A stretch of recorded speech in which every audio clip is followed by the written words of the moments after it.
Fala galera, tudo bem? Manos e Minas, aqui quem fala é o Thiago Fonseca. Estamos iniciando mais um podcast dos Manos. E aí galera, Nando aqui também com vocês mais uma vez. Pois bem, né? Hoje nosso convidado é um irmão muito valoroso, um jovem que tem aprendido e se desenvolvido aí nas coisas do alto, nosso irmão Israel. Você pode se apresentar para a gente, Israel? Fala um pouquinho sobre você. Olá, irmãos. Muito bom estar aqui com vocês, compartilhando um pouco sobre a minha história na fé. Deus abençoe a nossa vida. Meu nome é Israel, tenho 22 anos, tenho, graças ao Senhor, 11 anos que estou na caminhada na fé, e atualmente eu estou aqui em Belém do Pará, servindo a congregação em tempo integral, como evangelista da congregação, um jovem evangelista da congregação. Já há praticamente 3 anos, vou completar 3 anos agora no ano de 2021, que eu estou aqui servindo em tempo integral a congregação aqui de Belém do Pará. Mas eu sou natural do Ceará, certo? Sou cearense, não sou paraense, não. Mas a minha verdadeira cidadania é os céus, é claro. Sem Ô, dúvida, glória. embaixada. Embaixada de Deus nessa terra. Pois bem. E Israel, e como que sua família é cristã, como que você chegou aí ao patamar aí de 10 anos já, né? Querendo ou não, apesar de você deve ter o quê, 20 e poucos anos, né? Já tem 10 anos que você nasceu espiritualmente. Como que você chegou aí? Sua família é cristã? Você se batizou quando? Como que foi isso para você? Então, eu desde criança, assim, fui criado com os meus avós. Os meus avós, eles são da Igreja de Cristo e me apresentaram o Evangelho. Foi através do meu avô, né? Ele evangelizava nas casas e ele tinha dificuldade visual, assim, para ler as escrituras. Até ele tentou usar óculos, aí depois passou para a lupa, depois passou para a lanterna e depois definitivamente ele diz, não dá mais certo não. Então ele me convidava porque sabia ler bem, ele me deu uma Bíblia pequena e aí eu ajudava ele nisso, né? Eu lia a Bíblia e ele ensinava. Então, em certo sentido, a gente ia na casa das vizinhos, né? Dos vizinhos, e eu lia a Bíblia e ele ensinava. E por causa disso, eu acabei, né? Aprendendo, sendo evangelizado, mesmo sendo indiretamente. Então, com 9 anos, eu já tinha decidido que eu queria ser batizado.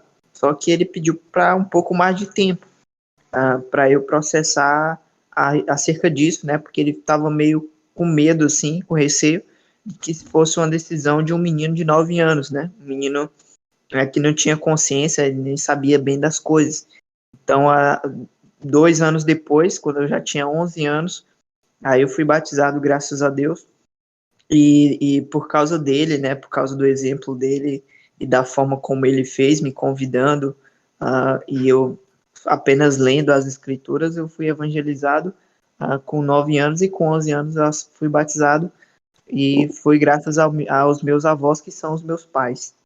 O seu avô, ele era um evangelista por profissão também, ou? Na realidade, ele tem o dom, mas não era remunerado pela congregação para ser evangelista, né? O Ah, sim. meu avô pai, na realidade, ele é pescador. Interessante, né? Ele é pescador de Olha, peixe e de homens. Então, isso é muito, muito bom.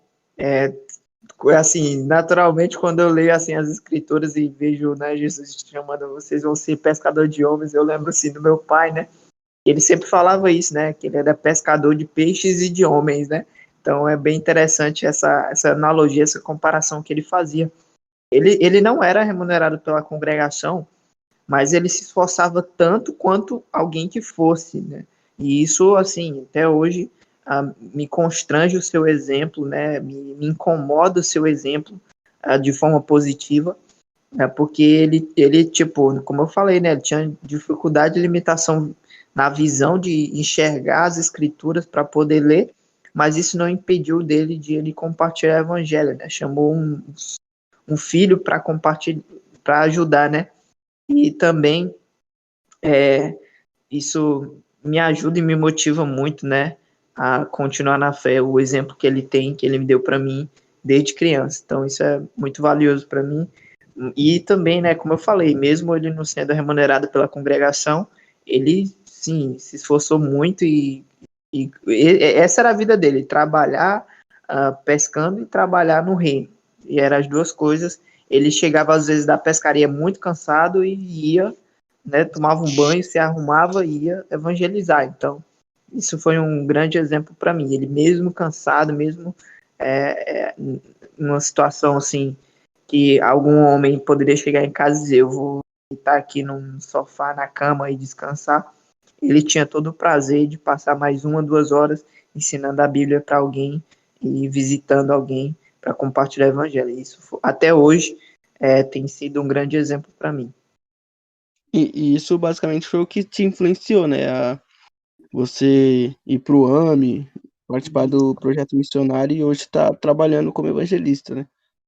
Acredito que sem dúvidas esse foi o principal, né? Quando vemos um bom exemplo que temos na nossa casa, ali no convívio diário, isso faz toda a diferença, isso nos dá um bom fundamento para crermos na palavra, né? Porque estamos vendo o exemplo. Então, com certeza isso foi uma coisa primordial, assim, foi a base, né? Foi a base. Com certeza outras pessoas, né, fizeram parte desse processo de eu edificar a minha fé, né, compreender a vontade de Deus, mas sem dúvidas nenhuma, o meu pai foi um grande exemplo, né, de fé para mim, e foi por causa desse exemplo que eu conheci a Cristo e até hoje tenho tentado servir como o Senhor assim espera. Cara, interessantíssimo isso, né? E assim, eu vejo, por exemplo, dentro de várias congregações nas quais eu já passei, algumas antes mesmo de frequentar a Igreja de Cristo, eu me vi em alguns momentos participando de várias placas, assim, por dizer, né, de denominacionais e tudo mais. E eu vejo que existe uma série de egos, né, dentro da estrutura de formato que a gente vê. Por exemplo, na palavra, a gente tem vários pontos específicos que diz como tem que ser um presbítero, como tem que ser um ancião, como tem que ser, enfim, essa função específica de evangelista, né? Para você, como que é? Como que você enxerga isso? Você tão jovem, já com uma responsabilidade tão grande, e ao mesmo tempo, como que você nota que os irmãos mais velhos, os irmãos que de repente já têm uma bagagem de vida, conhecimento e tudo mais, se é bem visto, se é bem recebido, porque eu já vi Boa uma pergunta. situação que, assim, eu vi um irmão uma vez comentando assim, mas fulano é um moleque, como que esse fulano vai me ensinar, vai me dizer alguma coisa sobre Deus, né? Boa. Então, no princípio, assim, no começo, né, do meu serviço a Deus, eu senti isso bastante, e no início eu era meio revoltado com isso, né, eu dizia assim, né, apenas aprenda da Bíblia, né, não olhe para mim, que sou jovem. Na realidade, hoje em dia, eu, assim, sou muito mais tranquilo, compreendo bem alguns irmãos terem isso, e eu falo, né, o que eu digo eu não tenho nada para ensinar para vocês que são mais velhos, né, vocês é que têm que me ensinar muita coisa e eu quero aprender, né, o que estou fazendo aqui é compartilhando a palavra, e se vocês acatam a palavra, eu quero que vocês ouçam e acatam a palavra e muito menos a minha. Eu não tenho, na realidade, eu não tenho nada para ensinar a pessoas mais velhas, e na realidade, Tiago e todos que me ouvem, eu não tenho nessa pretensão. Eu, na realidade, se fosse por mim, tiraria sobre mim a responsabilidade de compartilhar a palavra, de servir, e daria para outra pessoa sem menor problema, né? Na realidade, esse é o meu propósito objetivo. Meu propósito objetivo é que eu desapareça cada vez mais e que mais irmãos possam servir a Deus, possam tomar o meu lugar, homens com suas famílias, com suas esposas, e que possam ter essa característica de presbítero, mas o Senhor tem usado minha vida, graças a Deus, e através disso muitos irmãos com mais idade, né, têm ouvido a sua palavra e sempre repito a esses irmãos, né, hoje mesmo tive a oportunidade de compartilhar o evangelho com alguns irmãos em Cristo em algumas localidades, assim, através do Meet, né, que é um vídeo chamada, e lá tinha só homens, assim, com cabelos brancos, com barbas brancas, né, então, a princípio eu fico meio, assim, com medo, né, da forma como eles possam reagir a mim, mas ao mesmo tempo, né, no primeiro momento eu sempre respeitei e honrei as pessoas mais velhas, e é isso que as escrituras nos falam, né, independentemente se eu concordo ou não com algumas falas que eles têm, eu tento com certeza respeitar, e como eu falei, né, meu irmão, eu não quero ter essa responsabilidade de ensino sobre as minhas costas, mas o Senhor tem me dado a oportunidade, irmãos têm aceito ouvir a palavra de Deus através do meu serviço, e eu agradeço somente a Deus por isso, né? O que eu desejo é o contrário, né? O que eu desejo é sentar na cadeira e ouvir os meus irmãos ensinando. Esse é o meu prazer. Eu sinto muito prazer quando os homens aqui da Igreja de Cristo em Belém, eles fazem, né, a ordem do culto, né, a ceia, a oferta e tudo, e eu fico sentado ouvindo. Esse é o meu grande prazer, né? Eu acredito que uma coisa muito ruim, difícil para qualquer pessoa que serve a congregação é ela fazer praticamente tudo sozinha. Aí isso é ruim. Eu tem aquela coisa, né, do mundo denominacional e às vezes existe na Igreja de Cristo e que eu não entendo, né? Pessoas brigando por púlpito, né? Pessoas que brigam pelo ensino, né? Pela questão da administração. Eu não entendo isso porque estamos brigando por um peso grande, né? Uma responsabilidade muito grande, né?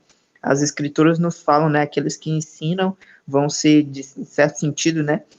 Julgados com maior rigor, né? Então, assim, se fosse por mim, eu não gostaria, né? De ser julgado com maior rigor por Deus, né? Mas o Senhor tem me dado essa oportunidade, eu agradeço por isso e tenho cumprido aquilo que Ele tem me feito enxergar, né, e servir. E eu agradeço a Deus por isso. Aqui na congregação da Igreja de Cristo em Belém é muito tranquilo em relação a isso, os irmãos consideram a mim muito, mas com certeza é por causa do Senhor e não por quem eu sou, né, porque sou um jovem de 22 anos e tem muitos casados aqui, que tem seus filhos e tem muito a me ensinar, mas eles estão aprendendo da palavra e é isso que eu desejo.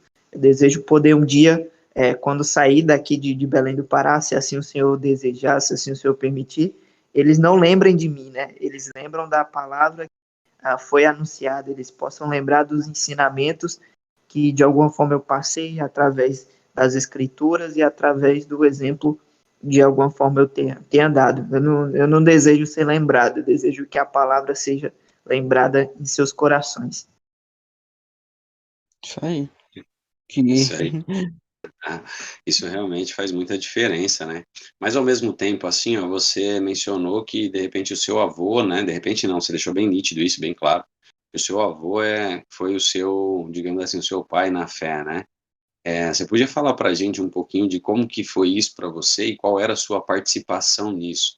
Como que você via também, né? São dois cenários. Como que você participou disso, que, querendo ou não, você foi bom solo para que aquilo que você viu dele fosse uma referência para você, que, no entanto, você mencionou isso hoje, e como que você, além de participou, como que hoje, quando você olha para trás, qual que é o cenário que você vê? Como que você vê isso? Espero ter entendido a sua pergunta, Thiago. Ela é bem complexa, bem contextualizada. Então, quando eu participei, né, desse serviço juntamente com meu avô, né, eu percebi a responsabilidade, né, do ensino, da questão de compartilhar o evangelho. Eu senti esse peso de certo sentido, né? E na realidade não era uma coisa que eu gostaria de ter para comigo, não por causa do bom serviço, mas por causa do peso, né? Quando a gente serve a congregação, a gente tem uma responsabilidade sobre as nossas costas, não que a congregação lhe dá ou ela lhe obriga, né? Mas porque você reconhece a importância do evangelho e como é algo valioso, é algo assim, que a gente tem que fazer com cautela, porque eu estou compartilhando as escrituras, né? Eu estou falando sobre Deus.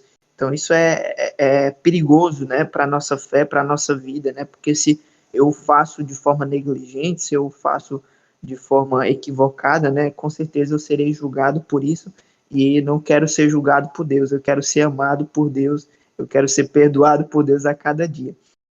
Hoje o que eu vejo, eu acredito assim, que o ideal é que as congregações da Igreja de Cristo tenham famílias servindo, né? Eu tenho a plena convicção disso, né? Homens com sua família cristã, né? Seus filhos na fé, e eles servindo, edificando as congregações. Mas aí o que acontece muitas vezes é que, infelizmente, as congregações não têm essa oportunidade de ter famílias que ajudam, né? Na edificação da congregação, e também eles não conseguem ajudar financeiramente para que esses obreiros eles possam fazer em tempo integral. Então, e ao mesmo tempo, tem muitas congregações que não querem um jovem evangelista, né, um jovem missionário para ajudar no serviço, né, porque ele é jovem, tem pouca experiência. Então, por esses dois motivos, às vezes a congregação fica sem ninguém para servir. Isso causa alguma dificuldade, alguma atrofia, algum desenvolvimento que a igreja poderia ter. Né? Não estou falando Às aqui vezes que também, né? Às vezes não estou falando. fica uma pessoa responsável por fazer um monte de coisa Sim, claro. e ainda é cobrada por isso, tipo, pra se virar, né?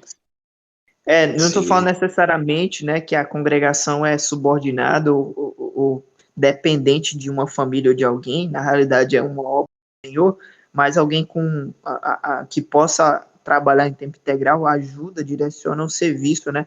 E ao mesmo tempo a gente também, as congregações às vezes não entende a função de um evangelista, de alguém que está apoiando, né? Às vezes a gente pensa que é para a congregação ser dependente dele, né? Que tudo vai girar em torno dele. Na realidade, não, né? Na realidade, é aquele que está instruindo, ensinando as escrituras para que eles tenham independência própria e eles mesmos possam suprir as necessidades como congregação, né? Um ensinando, outro compartilhando cânticos, outro evangelizando, outro discipulando, outro servindo, outro com dom de hospitalidade. Então aí eles vão juntos, né, a se edificar, né? O trabalho do evangelista, do missionário, ele é um trabalho que é para ser, ele tem que sumir, né? O objetivo dele é ser desempregado, né? A gente fala isso. Eu sim. quero, ele tem que desejar ser desempregado, ele tem que chegar ao ponto de dizer, a congregação não precisa mais de mim, eu posso agora sair para outra e continuar esse serviço, né? Não é aquela ideia de localizar e ficar centrado nele. Obviamente, eu estou falando isso de missionário e evangelista, né? Não estou falando de presbítero, né? Que é uma ideia mais diferenciada, de bispos, né? Que é uma ideia também um pouco mais diferenciada, que é a estabilização, é um conjunto de famílias, e é uma questão diferente. Mas mesmo o presbítero e o bispo, ele não pode ser o dominador e nem o controlador de tudo, né? Ele tem que dar suporte à congregação, ajudar a congregação a crescer e se desenvolver, e ela por si mesma continuar esse serviço no reino. Né? Achei interessante você tocar nesse ponto das competências, né, que dos cargos, assim, né? Porque, tipo, eu vejo muitas pessoas que olham pro evangelista e, tipo, igual você falou, ele tem que fazer tudo.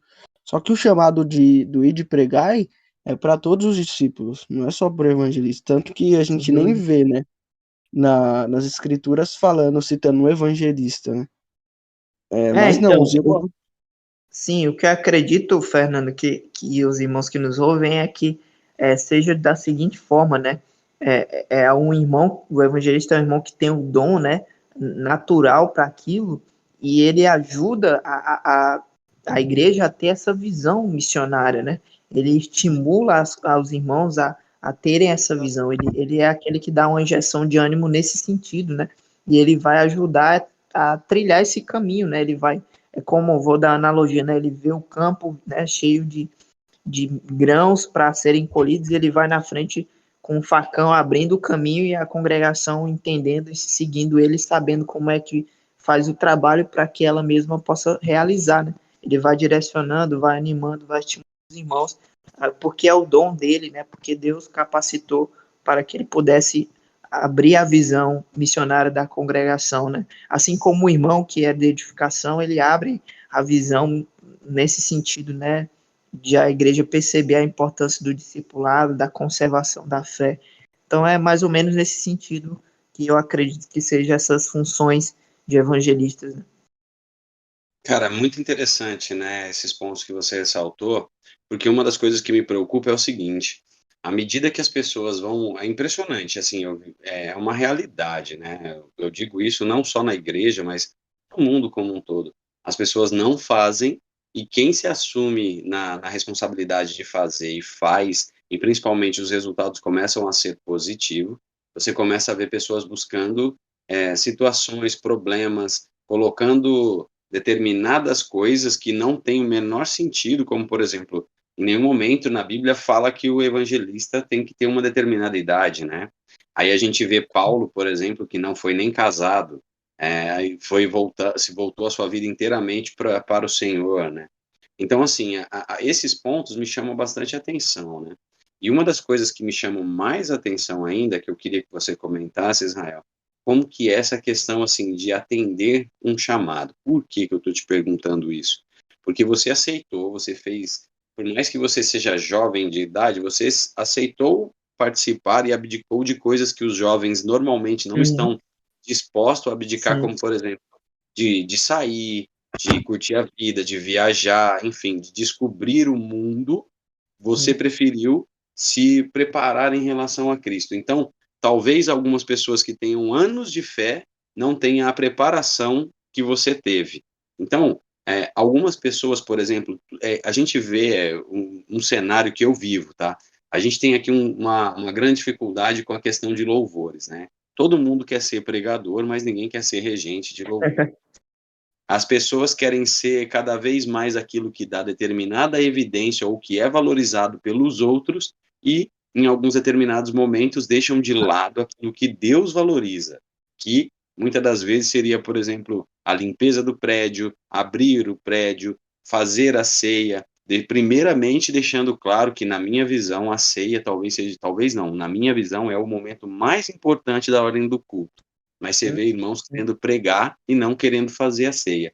Então, você que está se preparando para literalmente ser um obreiro completo, né, para fazer qualquer parte dentro da ordem do culto, eu estou falando especificadamente, mas ao mesmo tempo, como que você enxerga o momento da igreja como um todo, participação, aceitação, papel de um obreiro dentro da função do corpo? O que você acha desse cenário? Boa, boa.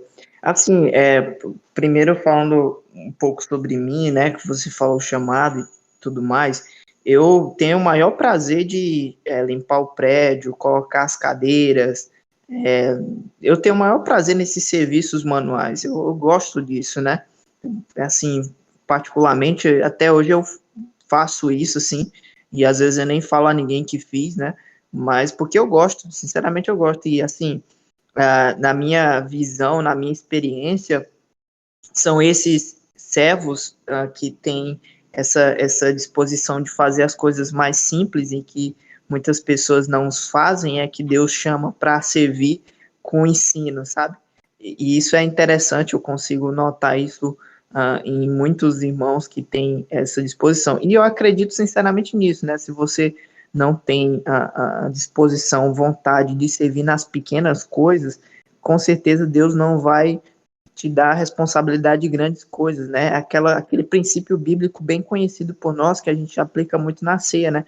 Se você é fiel no pouco, você será fiel no muito, né? E eu acredito totalmente nisso, né? Se você não é fiel a Deus em ver a necessidade da congregação, que ela precisa do serviço, em limpar o prédio, em colocar as cadeiras, muito menos será no ensino, né? Mas é como você mesmo falou, muitos obreiros, muitos irmãos vão querer logo o ensino porque é um destaque, né? E até falei, mencionei mais na frente, né? Se fosse por mim, eu jamais queria isso, né? Porque eu sei da responsabilidade, eu sei do peso, mas acredito que é isso que o Senhor tem me chamado, é isso que o Senhor tem mostrado, né? Através da forma como eu sirvo, né? Eu tenho o maior prazer, meus irmãos, assim, que estão me ouvindo, de tá colocando as cadeiras, fazer a limpeza no prédio, é um grande prazer que eu faço, mas o Senhor tem abrido a oportunidade, os corações de pessoas, para que eu possa ensinar, e eu agradeço a Deus por isso, e eu oro, né, a todos os dias, para que eu possa aprender um pouco, né, como servir ao Senhor nesse sentido, né. Então, não sei se eu respondi completamente o que você gostaria, Thiago, mas a vida de um Sim. obreiro é principalmente essa. Ele é fiel a Deus no pouco que Deus tem dado, e aí Deus dá oportunidade de muito mais coisas, porque sabe que ele vai ser fiel. E se ele não é fiel no pouco que Deus tem dado, o Senhor com certeza não dará. Ele vai atrás, né? Ele vai à força querer ter algumas atribuições, querer ter algumas funções, mas vai ser dor de cabeça para ele, para a congregação, vai piorar a situação, né? Então eu espero e desejo que os obreiros, né, que sirvam, tenham essa mesma atitude, né? O verdadeiro obreiro, ele é fiel no pouco e assim, consequentemente, ele será fiel no muito. Você tocou um ponto muito interessante, que é uma coisa que eu penso muito e eu percebo de alguns, não acho que não só jovens, né, mas como eu trabalhei mais com jovens, né, eu percebo isso tanto no jovem, mas eu já vi isso em adultos também. Essa questão de querer visibilidade, né, de querer ser visto, de querer fazer um negócio grandioso, né. E eu, como Fernando aqui falando, né, eu tenho essa dificuldade de querer ficar tão visível por, Sim, por medo da soberba, sabe? Porque a gente se sim, conhece, a gente sabe quem nós somos, né? E compreendo. então a gente tem que sempre tomar esse cuidado. E eu vi uns jovens, né, com isso, né? Querendo fazer coisas grandiosas, só que quando o negócio era simples, ninguém dava moral, tipo, vamos pensar assim, né? Ninguém ligava. Mas aí quando o negócio ganha uma proporção maior, quer estar presente, quer participar, quer não sei o quê. Então, tipo, é complicado isso, mas você tocou um ponto muito interessante, tipo, se você não faz aquilo que era simples, muito menos você vai fazer aquilo que é complexo, que é mais Sim, trabalhoso, né? No final você não faz aquilo para ganhar mérito, você faz aquilo porque você quer fazer, né? E até esses irmãos aí que ficam responsáveis por fazer, eu já vi muitos irmãos que um irmão fica responsável por muitas coisas, né? sim, E são cobrados coisa dele, tipo, coisas que não deveriam ser cobradas dele por uma pessoa só, né? E a gente vê que o irmão ele faz isso porque ele quer fazer aquilo, né? Mas há uma atitude errada dos outros irmãos dentro do corpo da igreja de trazer essa coisa para só levar isso pro irmão. E aí eu boa, queria Fernando. perguntar já, pode falar, desculpa. Então, só brevemente nessa questão da autoimagem, né, de se mostrar e tal, é, eu acredito, cara, isso às vezes é natural, né, do ser humano, mas em relação ao reino de Deus, né, a gente tem que entender que nós um dia passaremos, né, as pessoas vão, um dia eu vou morrer, né, todos nós vamos morrer um dia, e de certo sentido vamos ser esquecidos, né, vai ser passado à frente, novas gerações virão. O que eu desejo, né, que as pessoas que possam ter contato comigo lembrem-se de Cristo, e isso vai se perpetuar, né? Se, por exemplo, se eu consigo levar alguém a Cristo e ela conhece a Cristo, possivelmente ela vai compartilhar com os seus filhos e com outra pessoa, e Cristo vai sendo sempre lembrado, né? E é isso que é a ideia, né, do servo, o discípulo de Jesus. Ele aponta para o seu mestre e diz, né, esse é o mestre que devemos seguir. Ele é como João Batista, né, que fala que ele cresça e eu diminua, né? Não estamos aqui para enaltecer nossa imagem, nem muito menos trazer a glória para nos nossos ombros, porque quanto mais eu olho para o espelho e me conheço, mais vejo o quanto não quero ser lembrado e o quanto a minha imagem não é de fato a que deve ser seguida, mas a imagem de Cristo, porque conheço as minhas imperfeições, conheço os meus defeitos e pessoas à minha volta também vão conhecer, né? Mas conhecendo a Cristo o perfeito é Ele. Sim. Uma coisa É, também interessante, Tiago, quer dizer, Fernando, antes de fazer a pergunta, esses irmãos que sobrecarregam assim com muitas coisas, infelizmente eles acabam passando por problemas muito sérios, né? eles acabam abrindo mão da família, né,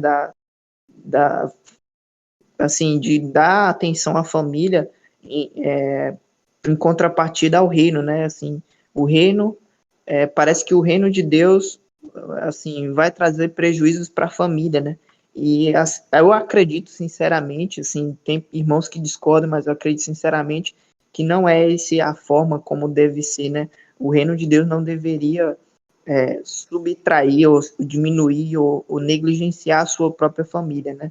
O reino de Deus deveria ser o contrário, né? Deveria acolher sua família, deveria ser um motivador ainda mais para a família se juntar para correr no mesmo propósito, né? Até as escrituras mesmo nos falam, eu não consigo citar aqui de cor, mas fala, né, que quem negligencia a sua família é pior que um descrente, né? Negou a fé e é pior que um descrente. Então, infelizmente, irmãos sacrificam sua família e não por má vontade, né, pensando que é o correto, e acabam tendo muitos problemas com isso, né? O filho às vezes não é convertido, né? Às vezes o casamento está praticamente destruído, né? E aí, inevitavelmente, causa escândalos, problemas, e ele deixa de ser o evangelista da congregação, né? E no começo foi por um bom motivo, né? Aparentemente um bom motivo, mas acaba trazendo grandes problemas. Outros problemas também, na realidade, poderia citar vários, né? Mas a carga, né? A carga para esse irmão emocional, físico, espiritual é muito grande, e tem muitos irmãos que não sabem lidar com isso e acabam até deixando a fé por tanto estresse, acabam entrando em depressão, e em muitos casos também complicados, né? Então, eu não vou dizer aqui que é 100% por causa desse motivo, mas é um dos motivos, né? É que a congregação, às vezes, assim, subtrai, suga tudo desse homem até mais do que deveria, né?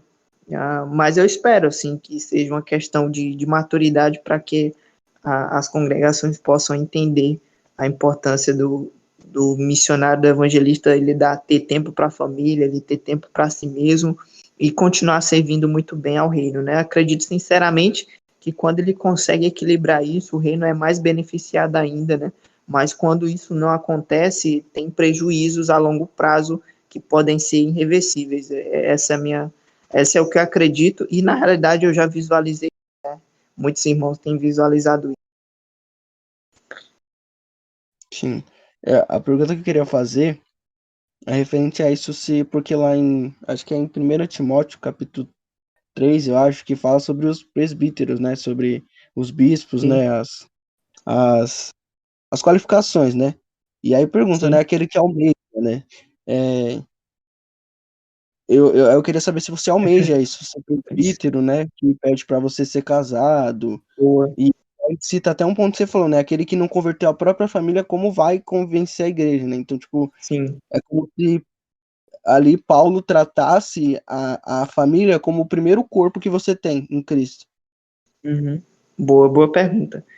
Então, eu acredito que todo jovem deve almejar isso, né? Todo jovem cristão deve almejar, todo cristão, na realidade, deve seguir e buscar aquelas qualificações, né?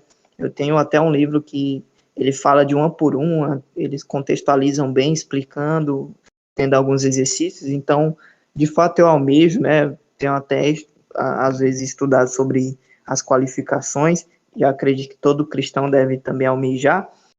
Mas é bem complicado, sabe, Fernando, hoje em dia encontrar presbíteros estabelecidos, né? Porque quando você olha as qualificações, elas são assim, praticamente o nível é muito alto de qualificação, né? Às vezes o cara tem todas as qualificações, mas falta uma e a congregação não aceita ele como um dos presbíteros, né? Uma coisa interessante é presbíteros, né? O seu plural tem que ter mais de um. Se tiver só um, não adianta também. Tem que ser no mínimo 2 ou 3. Então isso é interessante, né? E hoje em dia, cara, tá muito complicado ter homens com aquelas qualificações, né? Tem mais de um. Um já tá muito complicado, mas mais de um também. Mas eu acredito, cara, que começa na juventude, assim, ele almejando, ele planejando, né? Orando a Deus para que Deus ajude para futuramente ele ter essas qualificações. e com certeza o reino vai ser beneficiado por isso. Eu acredito que todos nós devemos almejar homens, mulheres, aquelas qualificações, e a partir disso, com certeza, o reino vai ser beneficiado, seja se tornando um presbítero, uma esposa de presbítero, uma família de presbíteros, ou seja mesmo o próprio serviço ao reino, né? Por exemplo, em Atos 7, né, a gente tem o serviço às mesas, né? Ao 6, perdão. E eles escolhem os homens, né, 7 homens, e eles falam, né, da boa reputação, bom testemunho, né? Então até o próprio ato de servir as mesas lá na passagem tem essas qualificações básicas, né? Então acredito que mesmo se você não consegue todas as qualificações para se tornar um presbítero, né, ou em algum sentido participar da família de um presbítero, mesmo assim essas qualificações vão beneficiar muito o reino de Deus. Excelente, gente. Ó, gostei muito desse comentário. Já à medida que vocês estavam comentando aí, trocando essa ideia, eu já me formulei aqui umas 2, 3 perguntas, mas eu vou me concentrar aqui na mais específica. Por exemplo, Mais às fácil, por vezes, favor. e aí eu quero dos dois, não é de um só, não. Já aproveitando que a gente está aqui Pode literalmente ser. numa mesa redonda, já que você já dividi com vocês esse pensamento, também com aquela galera que está ouvindo a gente, pensa assim, ó. Se o Paulo perseguia a igreja, Pedro negou a Cristo 3 vezes, né? E se algum desses homens vivesse hoje na mesma época que nós, será que a igreja aceitaria algum deles como líder ou presbítero, né? Essa é a primeira linha de raciocínio. Dessa linha de raciocínio, eu já vou usar, parafraseando aquilo que o Israel acabou de mencionar. O que eu mais vejo, literalmente, eu não vou citar nomes nem nada, mas eu acredito que vocês vão concordar comigo, é o seguinte: como a gente já está falando voltado principalmente para o jovem, a gente encontra um cenário muito, muito complexo, né, quando a gente fala de jovem, mas a gente vê uma coisa muito nítida, que é o seguinte: jovens de família, jovens filhos de homens importantes na igreja, na fé, que trabalharam bastante, esses jovens, não vou dizer que é todos, né, é uma forma bem genérica, estou colocando aqui, eles literalmente, teoricamente, assim, de uma forma bem genérica falando, são normalmente os piores. Por quê? Porque, consequentemente, a igreja fica com receio de se indispor com esse jovem. Nós, às vezes, deixamos de chamar atenção quando vemos esse jovem fazendo alguma coisa que normalmente escandaliza, e às vezes eles vão servindo cada vez mais de mau exemplo para aqueles que estão buscando e tentando fazer alguma coisa. Vocês concordam com isso? Sim. Por Você quê? pode reformular a última aí, Thiago, desculpa. A última é porque eu fiquei pensando logo na primeira. A Pensa última no tipo a ideia de que às vezes as pessoas mais importantes da igreja, assim, né, com nome renomado, os filhos são os que dão menos exemplos de fazer certo, tipo isso. Você concorda ou não? É isso, Thiago? É isso, né? Isso. Mas aí entra o papel dessas pessoas, né? Que entra muito naquilo que o Israel disse, né? Sua família ser cristã. Por exemplo, Paulo, na minha visão, não seria aceito em nenhuma congregação das que a gente participa, que frequenta, pelo passado dele. Pedro seria julgado, né, e não poderia diretamente assumir uma responsabilidade porque ele negou a Cristo, né? Traiu. É uma traição, né, na minha visão, né? Não vou nem aprofundar muito nesse assunto. Mas os jovens que são filhos de pessoas importantes na igreja, às vezes pais participativos e pais muito responsáveis dentro da obra, entra naquilo que o Israel falou, de que às vezes eles acabam esquecendo do lar, e os filhos, consequentemente, a maioria das vezes são os que têm os comportamentos mais agressivos, que têm os comportamentos mais, assim, deturpantes da fé, e muitas das vezes servindo totalmente de mau exemplo. Eu acho interessante a pergunta primeiro de Paulo, né? Que recentemente eu estava estudando a história de Paulo e eu lembro uma coisa que até o Thiago falou, né? Eu acho que foi o Thiago, que a gente estava conversando sobre Paulo. E, aí tava falando sobre Paulo que perseguia a igreja, etc e tal. E aí você falou, né? Tipo assim, eu não sei, eu não lembro se foi o Thiago, mas eu lembro que eu ouvi de algum irmão, né? Que Deus, ele viu o desejo de Paulo de fazer a vontade de Deus. Eu mesmo. que foi você, que ele escolheu Paulo. E aí a gente olha para Paulo e fala, mas Paulo tá fazendo coisa errada. Mas o desejo de Paulo era fazer a vontade de Deus. Então, no momento em que Jesus aparece para Paulo, né? Por isso que Deus escolhe Paulo, né? Porque ele tinha esse desejo de fazer a vontade de Deus. Ele só tava fazendo o errado. E, tipo, às vezes é a mesma coisa que acontece em outras igrejas aí, né? A pessoa tem um desejo de fazer a vontade de Deus. Só que tá fazendo errado, tá fazendo contrário à vontade de Deus e não sabe, entendeu? Aí eles precisam cair do cavalo, literalmente, igual Paulo, né? Sim, sim. Então, para mim é difícil essa primeira pergunta de Paulo e Pedro, né? Trazendo para hoje em dia, eu não tenho como falar assim com toda certeza de convicção de que se as congregações receberiam ou não esses homens com essas funções, né? Em questão do Pedro, assim, negou 3 vezes. Eu acho que eu já neguei muito mais do que 3 vezes com as minhas atitudes, com a minha forma de ser, do que Pedro, né? Pedro foi presbítero no primeiro século, né? Então, com certeza, tem relatos, né, que tinha sua esposa. Então, isso é interessante. Mas, assim, se for por alguns critérios assim semelhantes, eu não deveria ser aceito como evangelista, porque fiz bem pior que Pedro negar Jesus 3 vezes, né?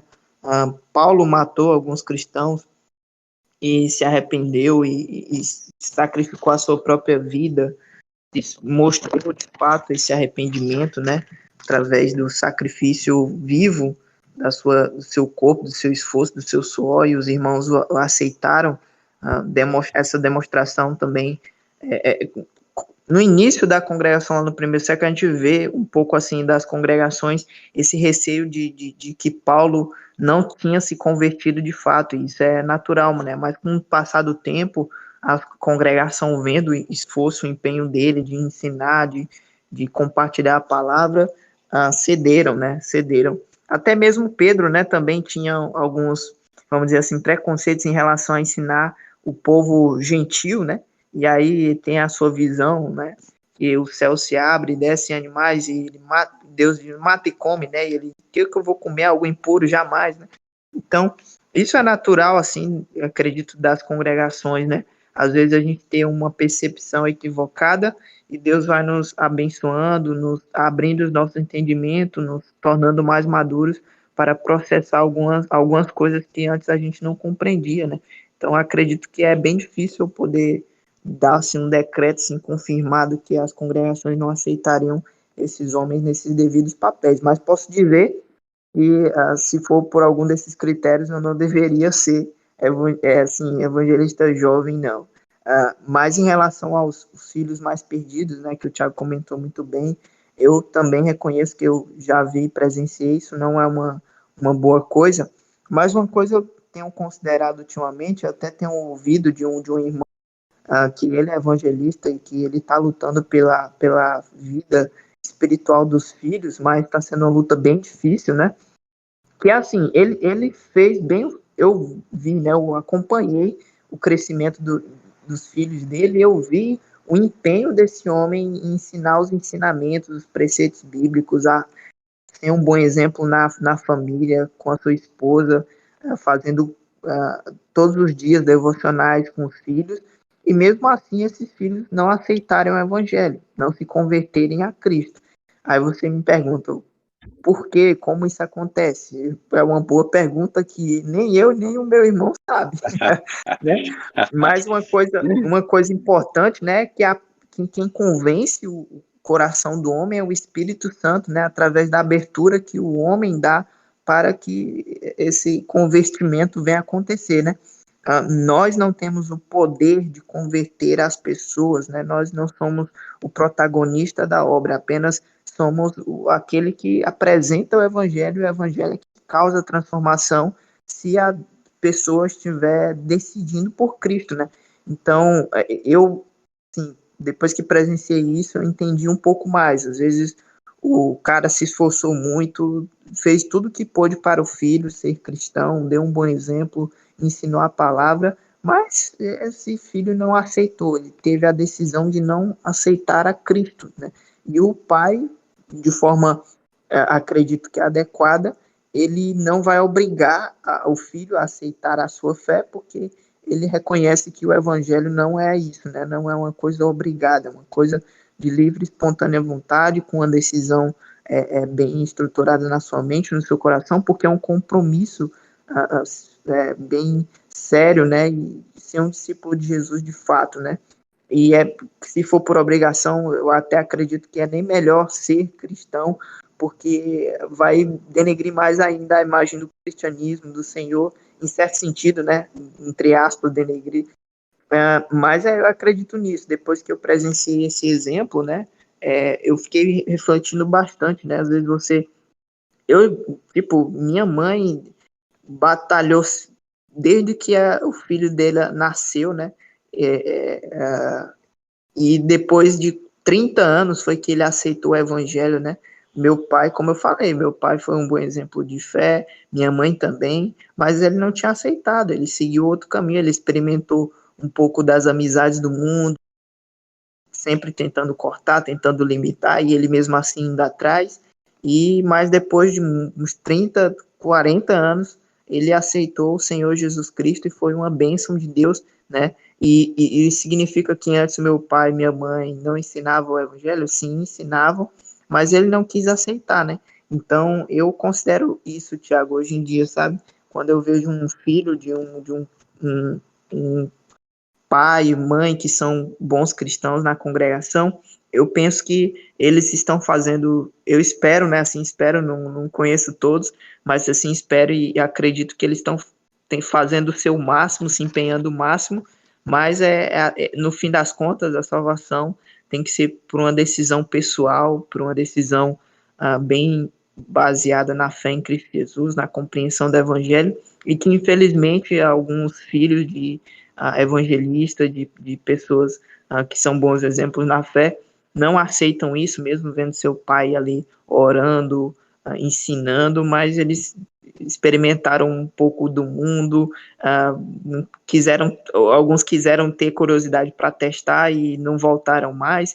Então são tantas variáveis, cara, que é difícil, né, dizer o que de fato o que acontece nesse processo, né? Muitas variáveis, mas por essa experiência mais próxima, eu comecei a considerar isso. Eu antes, assim, eu sendo bem sincero para vocês aqui, tipo, eu era arrogante, sabe? Eu dizia na minha cabeça, esse homem, nem os filhos dele, nem é convertido, são os piores exemplos na igreja e quer me ensinar aqui a Bíblia, né? Aí, hoje eu já tô com o pé atrás porque eu vivenciei e vi isso, né? Então eu entendo que às vezes o pai e a mãe dão seu sangue pelo evangelho, mas o filho não está disposto e não deseja fazer o mesmo, né? E é uma decisão que precisa ser sem obrigação, né? E às vezes isso acontece. Mas o importante, eu acredito que o importante é ter essa atitude, é lutar sempre, nunca desistir. Enquanto o seu filho, ou esses filhos de evangelistas que não aceitaram, eles têm que continuar lutando, batalhando, mesmo que eles já tenham uma nova família, mesmo que eles criaram uma nova família, têm outros filhos, mas eles têm que continuar batalhando pela fé, né? E se eles aceitam ou não, aí já não tá mais com os pais, né? Tá com uma decisão pessoal individual. Ótimo. Mas é uma pergunta bem difícil. Duas perguntas bem difíceis. Posso só falar um negócio que o Israel tava comentando aí sobre a questão dos pais, né? Eu vejo algumas coisas, né? Não é tipo pensamento, não tô falando dos irmãos que ele citou aí porque eu nem conheço, né? Mas eu vejo alguns pais, principalmente a ação dentro e fora da igreja. É totalmente diferente. Então, aí o irmão convive lá com o irmão é gente boa, tranquilo, aí fala, deve ser um ótimo pai. Só que dentro de casa, o cara é um carrasco, né? Então o cara é uma pessoa horrível, né? Aí depois o filho sai da igreja, né? Não tô falando do caso que o irmão Israel citou aí, porque realmente eu não conheço os irmãos que ele citou, né? Mas eu conheço outros casos que é exatamente isso. Os pais, eles são totalmente um cristão dentro de casa e um cristão dentro do corpo, né? usa uma máscara, e isso é ruim também, né? E muitas vezes, né, uma coisa, eu falo experiência do meu pai, porque meu pai, eu tenho ele como, além de pai de sangue, é um pai na fé, porque ele me instruiu na palavra, né? E meu pai sempre me orientou sobre várias coisas, sobre a influência das pessoas, né? Tanto que ele sempre citava um versículo, né? As más conversações corrompem os bons costumes, que é lá em Coríntios, em 1 Coríntios, que Paulo fala para os Coríntios, né? Então toda vez meu pai citava isso, né? Então às vezes a influência do mundo nos guia, tudo nos influencia, né? E às vezes o pai, ele tentou ali fazer o melhor trabalho, só que não percebeu que o filho estava sendo guiado pelas influências do mundo, né? Então há vários Essa pontos, né? questão, Não tem sim, uma essa fórmula. questão uma coisa que eu tenho hoje muita cautela, né? É essa questão de generalização, né? A gente visualizar e pensar, né? Quando eu observo um irmão, por exemplo, você vai visitar uma congregação, você observa um irmão que está lá ensinando e os filhos são mal comportados, não são convertidos, automaticamente eu, Israel, penso, na minha cabeça vem logo, né? Esse é aquele que não está pensando nos filhos dele e está querendo ensinar, né? Mas depois que eu visualizei uma coisa que eu nunca tinha visto, né? Ou que eu nunca me atentei a entrar a fundo, né? E visualizar isso, aí a minha mente já agora, hoje em dia, eu não já assim de cara, né? Eu Sim. não bato o martelo, né? Eu deixo aberto, a não ser se eu conheça um pouco mais. Mas infelizmente, Fernando, você tem razão, isso acontece muito, né? Assim, eu já também visualizei pais que levam os filhos para reunião de homens, mas que não participam das reuniões de homens. Ele leva o filho para participar das reuniões de homens, mas ele não vai. Ele só deixa lá na porta e vai embora, né? Então isso é complicado, né? Eu já vi pais que deixam de participar de 1 ou 2 domingos e vai um mês e quer que o filho considere o reino de Deus, né? Então isso é complicado, né? Isso não é coerente pro filho, com certeza, né? O filho vai dizer, ó, se nem o meu pai valoriza, por que eu vou valorizar isso, né? É uma coisa que pode ser, é uma coisa que eu preciso, não tem tanta importância porque é uma vez por mês, né? Então, são coisas assim que precisam ser consideradas com certeza. Bom exemplo aí. Bom, aproveitando exatamente os pontos que vocês colocaram, eu vou agora fazer com que vocês reflitam um pouquinho. Pensa no seguinte, ó, o Nando citou, muito bem citado, inclusive, a passagem de Timóteo que define como tem que ser um líder, né, alguém que ocupa essa função de líder da igreja. Porém, se a gente for aplicar isso até mesmo nos apóstolos, nós vamos identificar que muitos deles, para não dizer todos, não passariam nesse crivo, né? A gente usa muitas das vezes, eu falo a gente porque somos igreja, nós usamos muitas vezes as passagens de Timóteo como deflator, ou seja, não tem tudo isso, não vai participar. Não tem aquele ponto, não vai participar. E quando eu disse em relação a Pedro e Paulo que talvez eles não seriam aceitos na liderança da igreja, foi nesse sentido. Nós não devemos olhar para essa passagem como sendo um deflator. Não tem, não pode ser. Não é isso. É isso que tem que buscar ser. Mas muitas das vezes nós temos homens até preparados, às vezes com baixa idade, às vezes solteiro, inclusive, que às vezes não podem assumir esse papel, justamente porque alguém olha para aquilo e fala, não, ele não tem todas as qualificações necessárias. São qualificações a serem buscadas. E a fé nada mais é do que um caminhar. Você não vai ficar pronto da noite para o dia, porque até Cristo demorou 30 anos para começar o ministério e o ministério dele foi de 3 anos. É isso, nesse sentido que eu quis dizer. E você quer ver um exemplo de que a prova de que a fé vem pelo exemplo? A gente vê que muitas das vezes quem é o nosso exemplo na fé não necessariamente é como o Nando, que teve essa bênção maravilhosa de ter o pai biológico como o pai na fé. Repara no seguinte, como são, inclusive, vocês que tiveram a oportunidade de já participar de algum acampamento, que já, por exemplo, no Amo, até mesmo os irmãos, nossos irmãos, que são jovens um pouco mais, enfim, um pouco mais oscilante na fé, por assim se dizer, oscilam mais na fé, no amo, eles realmente se entregam. E algumas das vezes são irmãos com talentos gigantescos que poderiam ser aproveitados, o que reforça o ponto do que o Nando disse. A maioria das vezes vem pelo exemplo. A maioria das vezes, a pessoa que está mais próxima é quem ela desenvolve toda aquela participação. É errado da nossa parte julgar, mas não é errado da nossa parte olhar, analisar e aprender com isso. Por quê? Nossa vida é muito curta, irmãos, para a gente aprender só com os nossos erros. Então, a gente pode aprender, sim, com os erros dos nossos irmãos. Pensa no seguinte, no amo, que é um cenário totalmente favorável à fé, os irmãos são perfeitos. Os irmãos erram muito menos, os irmãos interagem, usam seus dons e fazem as coisas acontecerem.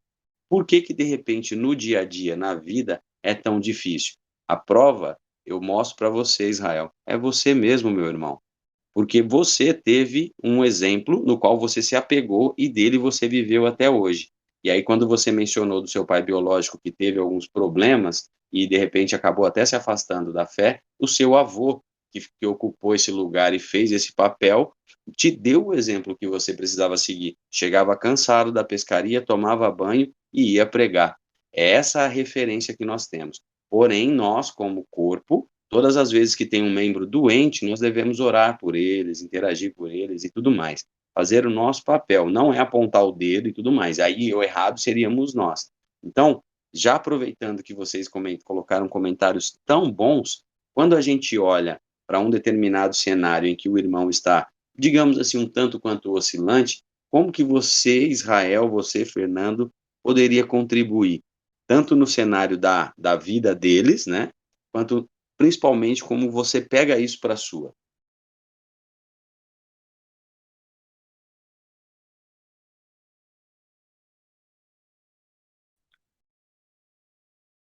Vai lá na primeira. Pode ir, pode ir. Ele quer jogar para mim.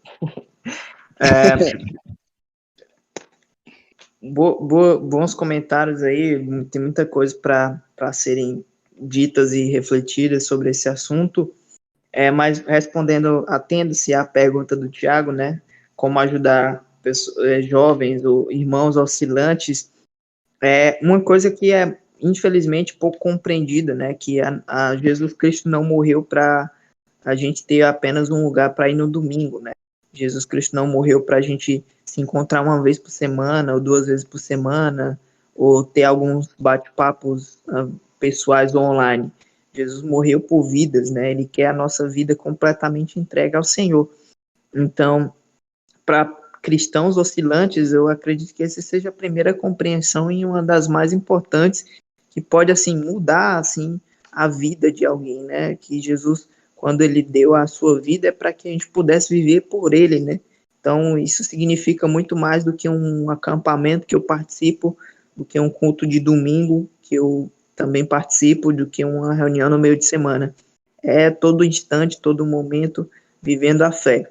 Obviamente, durante essa caminhada, vamos ter recaídas, desafios, tristezas, derrotas, pecado vem nos afligir, mas o Senhor, na sua rica graça e misericórdia, ele nos renova a cada dia e nos dá uma nova chance.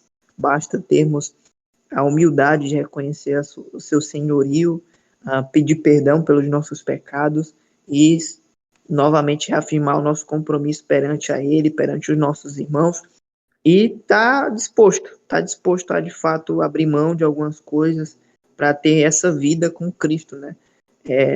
Em relação a jovens oscilantes e cristãos, eu acredito que essa seja uma compreensão básica, mas ao mesmo tempo que dura anos. A gente vai conformando a nossa vida, a gente vai conformando a nossa vida cada dia mais à vontade de Deus.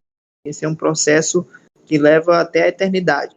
A gente vai conformando a nossa vida, uma área cedendo, uma área de vez, né? Obviamente que a ideia do batismo, né, é uma nova vida em Cristo e de fato é uma nova vida em Cristo, porque a sua mente muda, sua perspectiva muda, suas esperanças mudam, né? Seus desejos devem ter outro foco também, mas com o decorrer da caminhada na fé a gente vai se ajustando para se conformar à vontade de Deus a cada dia mais, e esse processo vai até o fim da nossa vida, até a volta de Jesus Cristo. Muito bom. O que eu penso, né? O Israel tava falando aí, eu tava pensando quando diz lá em Efésios, acho que capítulo 2, o versículo 8 e o 9, que ele fala, né? Pela graça sois salvos, isso não vem de vós, é dom de Deus, não de obras para que ninguém se glorie, né? O problema da gente às vezes olhar pro irmão, muitas vezes e olhar ele com mais defeitos que nós, é que nós estamos nos sentindo superior a ele. E a palavra não perde isso. A palavra pede para que nós olhemos para o irmão e sentimos ele superior a nós. Claro, se o irmão está com um pezinho, né, querendo servir as dois senhores, é necessário chamar atenção, sim, óbvio. Mas é importante que o irmão ele entenda que não é só quando ele está no, né, quando o acampamento, né? Quando você está lá, você tá disposto, é tipo quando o dia que você se batiza, né? Você está disposto a pregar para todo mundo, você está disposto ali.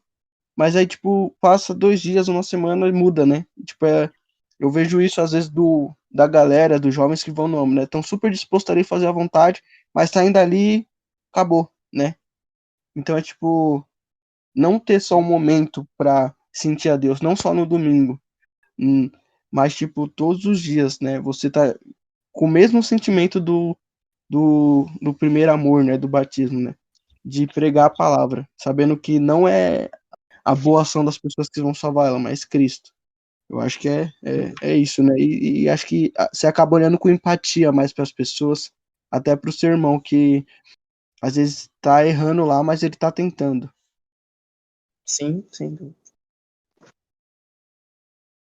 Excelente, meus manos, excelente. Era exatamente esse tipo de pensamento e de reflexão que a gente tem que ter, né?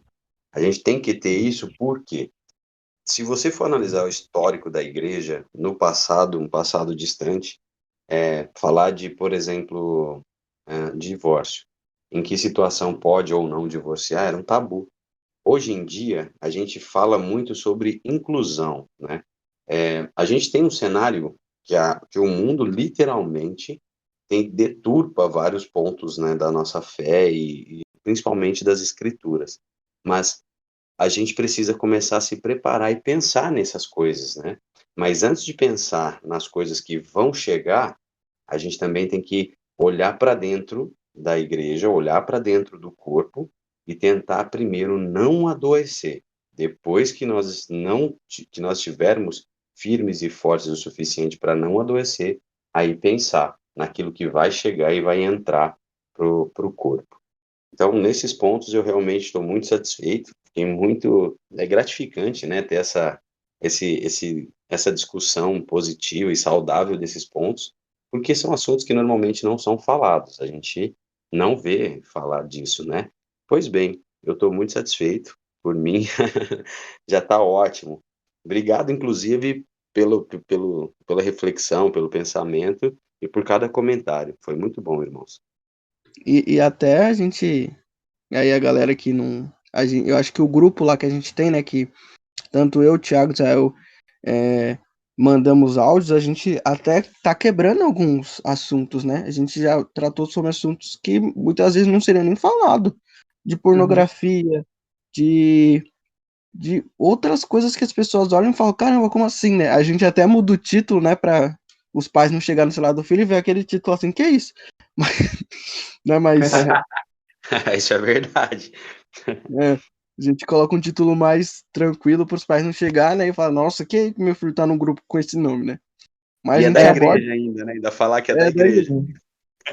Eu acredito que tem muitos assuntos na congregação que não são ditos e que merecem serem falados, né? Mas também acredito que a gente tem que pensar como, de fato, falar sobre esses assuntos de uma forma boa, que edifica, que ajuda, né? Que acolhe, que mostra as escrituras, que incentiva os irmãos a refletirem sobre isso de uma perspectiva positiva, de uma perspectiva que Cristo deseja, né? Então, eu acredito sim que há muitos assuntos que a igreja precisa lidar com elas, né? E precisa saber como vai lidar com esses assuntos, Isso é valioso, é importante. Sim. Amém, irmão. Eu tinha até visto um negócio, eu lembrei de Israel, que... Foi uma piada? Não, é algo bom, não é piada Ah, não. tá. É algo, é Quem algo faz bom, piada é porque, tipo você, assim, né, Israel? Então. porque eu olho pra sua história e tipo assim, mano, sério, eu fico impressionado com o milagre que Deus fez na sua vida. E aí eu vejo algumas coisas na internet que fica, mano, vai totalmente contra, tipo, tudo que Deus pede, sabe? Tipo, são muitas coisas a gente tá numa geração de desapego. Tipo, o casamento não tá dando certo, teve uma discussão, separa. Você não se dá bem com seus pais, com seus irmãos, deixa eles. Entendeu? Tipo, Uhum. são relacionamentos muito rápidos, né? E a palavra ela pede assim, né, que o mandamento de honrar pai e mãe permanece até no Novo Testamento. E ela não tá falando pra você honrar pai e mãe se seu pai for bom, se seu pai for gente boa. E aí eu olho pra história de Israel, né? E eu vejo o que ele passou e tipo, ele procurou fazer isso, honrar o pai e a mãe dele, né? Tipo, o pai de sangue, né? Que ele para quem não entendeu, ele considera, ele tem os pais que ele chama os avós dele, né? Né, Zé, o que você falou lá, os pais. Sim, sim. Ele foi criado pelos avós dele. E a gente vê essa história dele e ele buscou honrar tanto o seu pai quanto a sua mãe, por mais que eles tivessem a dificuldade deles, né? Uhum. E olha o quanto a vida dele, Deus fez ele prosperar na vida dele. Eu não tô falando que o Israel Nem, é rico não, viu? Vai pensando que Israel é rico, aí vão querer nem te sou. roubar. Rico em Jesus, glória a Deus. Isso, Amém. isso. Ele é milionário na fé. Entendeu? Então, tipo, eu vejo isso e eu olho e falo, mas qual o sentimento que a pessoa tem, tipo, de viver uma vida de desapego, sabe? Nunca tentar fazer nada, continuar, ter uma continuidade, só ir desapegando, desapegando. É como se nunca terminasse algo, sabe? Entendo, entendo. É Essa questão, né, de desapego, assim, é a questão da fuga, né, que é uma coisa tão bíblica isso, né, de colocar a culpa e responsabilidade nos outros, assim como a gente tem lá no relato da queda, né, de fugir das suas responsabilidades, de fugir dos seus equívocos também, de não assumir as responsabilidades dos seus erros, né. Então, hoje em dia, de fato, a gente tem visto muito isso, né, que as escrituras já nos falavam sobre isso, como eu falei, né, desde a partir da queda, né, Deus chega lá e Adão bota a culpa na mulher e a mulher bota a culpa na serpente, a serpente bota a culpa em Satanás e Satanás bota a culpa em Deus e assim vai, né, um culpando o outro e logo em si, e sempre nos registros, né, também a fuga, né, fugindo sempre das responsabilidades também do que Deus deseja, né, e está se tornando muito comum. Eu acredito que isso é ruim porque a gente perde o aprendizado, né, por exemplo, se eu não me responsabilizo por uma decisão equivocada, eu não vou conseguir aprender, né, eu não vou conseguir desenvolver um senso crítico, né, saber escolher as coisas. Se eu boto culpa nos outros, também eu não vou conseguir aprender os meus erros, né? Eu não vou conseguir visualizar as minhas dificuldades. E quando Cristo nos chama, né, para ser servos dele, discípulos dele, essas coisas se apresentam, né?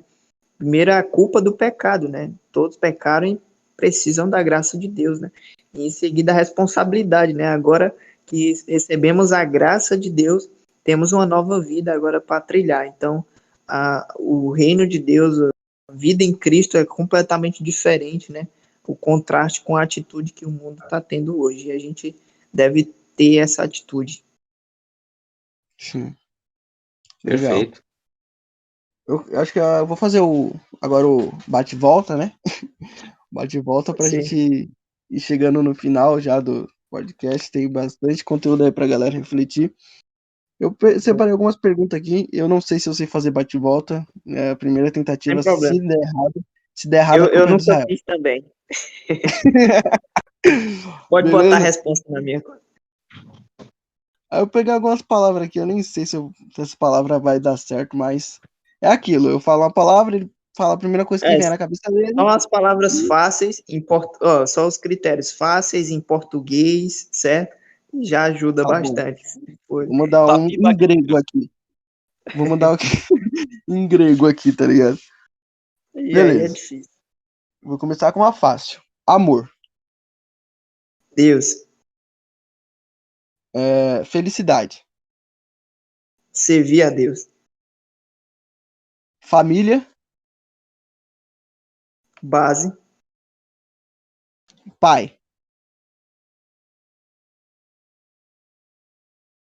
essa é difícil. Exemplo, Mãe. fidelidade, Jesus. vida, caminho, Orgulho.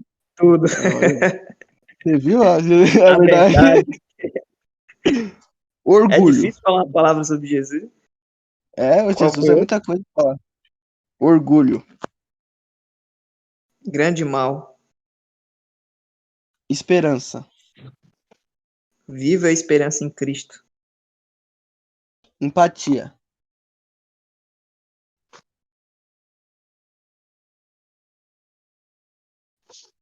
Empatia, compreensão, respeito, Irmãos. irmãos, família, família em Cristo. Legal, legal. Foi essas aí que eu separei. Acho que deu certo, hein? Não, É, deu super certo. Gostei da ideia. Daqui eu a pouco eu espero trago. que o Volta também tenha entendido. Eu falei quase as primeiras coisas que vieram à minha cabeça, tá certo? Tá, não, tá certo. Essa é a ideia mesmo. Tá bom? Essa é a ideia mesmo. Às vezes nem É, sempre essa estratégia funciona, porque nem sempre sai coisa boa na nossa primeira cabeça, né? O primeiro pensamento da cabeça, mas é isso.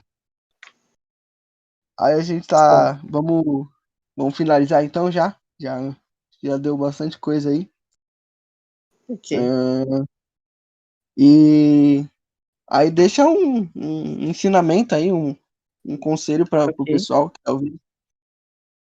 boa. Então, é difícil falar um cumprimento, algumas palavras para finalizar algum pensamento, alguma coisa assim, mas o que eu poderia dizer, né? Eu vou dizer o que Paulo falou, né? Resta apenas três coisas: a fé, a esperança e o amor, e entre elas a maior de todas é o amor. Quando vivemos pelo amor a Cristo, a nossa vida com certeza é transformada, a vida de pessoas ao nosso redor também, e assim eu desejo estar aprendendo cada dia mais sobre o amor de Deus, e desejo que os meus irmãos do meu lado possam sentir o amor de Deus através da minha vida também, que o Senhor seja lembrado, eu seja esquecido, e que o reino de Deus cresça a cada dia mais. É isso. Amém. Amém. Então é isso aí. Se despede aí da galera. Faz a finalização aí, Thiagão, pra nós. Pois bem, isso é bem tranquilo, né? Acho que é até difícil finalizar alguma coisa, porque o nosso Senhor não tem fim. E assim como Israel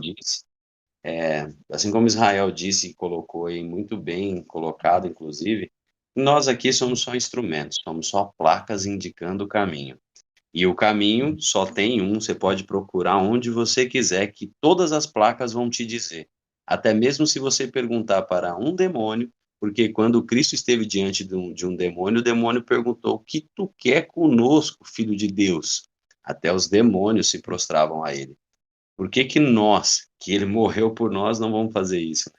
Somos placas indicando o caminho. Agradecemos a você que nos ouviu até aqui e aguarde o próximo, porque vem coisa muito boa por aí. Lembrando sempre, né, como a gente fala nos devocionais, Jesus é o nosso humano e também pode ser o seu.